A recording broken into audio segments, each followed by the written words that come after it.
Bills pile up. Stress builds.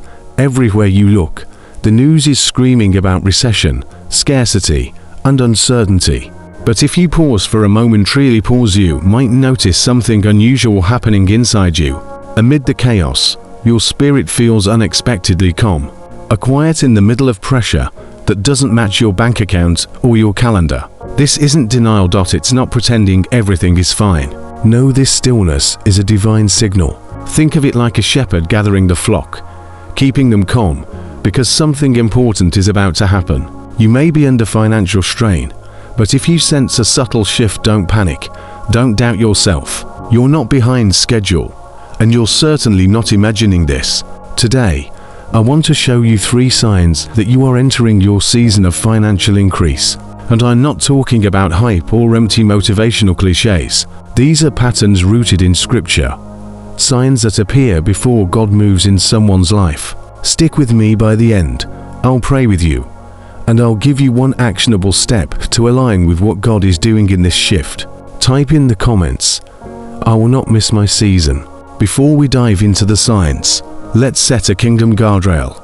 A season of wealth in God's kingdom is not a lottery ticket moment. It's not get rich quick, and it's certainly not an excuse for greed dressed up in spiritual language. True kingdom wealth is about stewardship. Every blessing has a purpose. Every increase requires preparation, character, and faithfulness. The Bible shows a clear pattern. First, God brings order. Then He builds capacity, and only then does He release increase. Often, the blessing doesn't arrive all at once. It comes in steps, in stages. Look at Joseph. God didn't promote him overnight. He grew in responsibility in Potiphar's house. He learned integrity in prison. He developed strategy before he reached the palace. And when the blessing came, it didn't crush him because God had built capacity first. Here's the point for you. If you're waiting for your bank account to change before your heart, mind, and structure change, you could miss the season entirely. God isn't just moving money. He's moving foundations. Confirmation 1. Your heart is changing. Many times, financial pressure doesn't only affect your wallet, it lives in your chest. The anxiety that keeps you awake at night, the knot you feel when opening your banking app, the worrying that gnaws at your mind, that's real. You've prayed for breakthrough, but all you see is more bills. Here's the truth. God often starts the financial shift in your spirit first. He calms the storm inside you because panic blinds you. Peace gives you clarity. You can't recognize opportunity while drowning in fear, but in calm, even in chaos, you see the path forward. This is the peace Paul talks about in Philippians 4, a peace that defies logic, a calm that shouldn't make sense given your circumstances, but it's exactly what God uses to prepare you for the next level. Even in the middle of uncertainty, you might notice something unusual, a steady calm holding you in place. It's as if the Holy Spirit is standing guard over your thoughts, not to ignore the reality of your situation, but to make sure fear doesn't take the wheel. That inner peace you feel, it's not random. It's a subtle confirmation that God is at work beneath the surface. Sometimes, the shepherd quiets the flock by still waters before leading them into greener fields. This peace isn't denial, it's divine guidance, a compass pointing toward your next step. Confirmation 2. Holy restlessness. Alongside this peace, you may feel a gentle dissatisfaction with financial disorder. It's not guilt, shame, or self-criticism. It's clarity. You begin noticing the small leaks that have silently drained you over time in used subscriptions, impulse purchases, emotional spending, habits that slowly eat away at your calm. Haggai talks about putting wages into a bag with holes overflow, works in a broken container. God begins your wealth season by showing you the leaks, not to condemn, but to repair. True increase requires a vessel ready to receive. Confirmation 3. Conviction without shame. Now, a shift occurs in your thinking. Shame would call you a failure. Conviction calls you a steward. You begin seeing yourself not as a victim of circumstances, but as a manager of God's resources. You start asking better questions. Where do I need to organize? What requires discipline? What habits need adjustment so that peace can return? This change isn't random, it's training for the increase that's coming. Take a moment right now, write down one financial leak we'll fix this week. Not 10, just one. Faithfulness often starts with a single step, a small act of repair. Watch how doors begin to open after that. Understanding closed doors. Many of us know the pain of a door closing, a job that ended, a client lost, a project collapsed. It shakes finances, but it also shakes confidence. You may wonder, did God forget me? The truth is, God often closes doors to protect you. He won't let you waste years drawing from a well that's run dry. That door, painful as it is, may be mercy. Even if it stings, you're not destroyed. You may feel grief or disappointment, but you're not spiraling. There's grace in letting go. Remember, don't try to resurrect what God intentionally closed. Closed doors often safeguard your future more than you realize. Recognizing open doors. Then comes the other side. New doors appear. They may not be as grand as you imagined at first. Scripture talks about doors no one can shut, but often, these doors start small: a brief conversation, a referral, a new skill, an idea that won't leave your mind. What makes it different? It has a natural flow. It doesn't force itself, and it doesn't create panic. God is removing resistance, so you can step forward with clarity. Small doors, when honored, can grow into life-changing opportunities. Confirmation 3. Favor in action. Favor isn't about sitting back and waiting for miracles to land in your lap.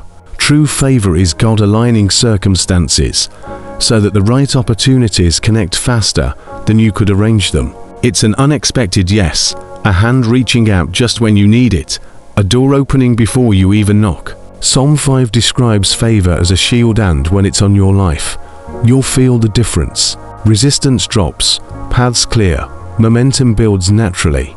Here's a key point. The enemy rarely hits finances first. He tries to scatter your focus. He stirs panic, pushes you into rushing, and buries discernment under chaos. That's why staying calm, prayerful, and focused on what God is opening, not what He's closing, is so crucial. Take a moment. Identify the small door in front of you right now. Then, pick the smallest, most manageable step of obedience you can take in the next 24 hours. Clarity rarely comes before action. It comes after. Abraham had to leave the familiar to enter the promised. That leaving wasn't punishment, it was preparation. And sometimes, the very thing God closes is what's keeping you from stepping into your next altar. Instruction and purpose. Many people miss this next confirmation because it's not about comfort. It's about instruction and purpose. God often asks obedience that costs something: comfort, pride, or the illusion of control. When it comes to finances, control can feel safe, but true alignment requires surrender. God isn't taking from you. He's positioning you to receive rightly. The first sign is specific instruction that keeps showing up. Make that call. Repair that habit. Stop funding what drains you. Start building what will last. The message repeats because God is serious about your foundation. James reminds us that wisdom is a gift meant to be applied. In this season, God isn't handing you fish, He's giving blueprints for the boat. Ignore the instruction, and the season delays. The second sign is a call to obedience with maturity. This isn't impulsive or emotional giving. Sometimes it's generosity. Sometimes it's discipline. Sometimes forgiveness. Bitterness can chain you to old seasons. Alignment is tested in how you steward what God gives, and faith grows as fear loosens its grip. Finally, the deepest confirmation. Your why transforms. You move from thinking, I want money, so I don't have to worry, to I want to steward resources to bless family, serve my community, strengthen my church, and build what God calls me to create. True wealth in God's kingdom is tied to covenant purpose. God prepares the container before He pours in the provision that makes your increase holy, clean, and trustworthy. If you're ready, type order over control and ask sincerely, Lord, what is my next step this week, not next year? Seasons aren't entered through emotion, they are entered through obedience. Watch for traps. Panic speed. Rushing out of fear damages more than it helps. Unplugged leaks. Overflow only magnifies disorder. Fix the vessel first. Attachment.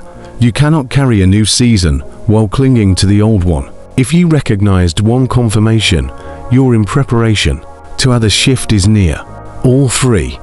It's time to respond immediately. Let's pray. Father, in Jesus' name, thank you for those watching right now.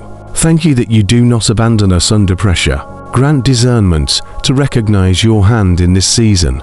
Guard our hearts with peace. Give us wisdom to repair leaks without shame. Close every door that drains or delays us, and open doors aligned with your timing and purpose. Strengthen us to obey the instructions you repeat. Form hearts of humility, discipline, and stewardship. Let every blessing become impact, not pride. Stability, not distraction. Provision with purpose. We declare we will not miss our season. We choose your order over our control. In Jesus' name, Amen. If this message resonates, save it, replay it when doubt comes, and share it with someone under pressure. Be a messenger of peace and clarity. Remember, God doesn't just shift your finances, He rebuilds your foundation. This is your season.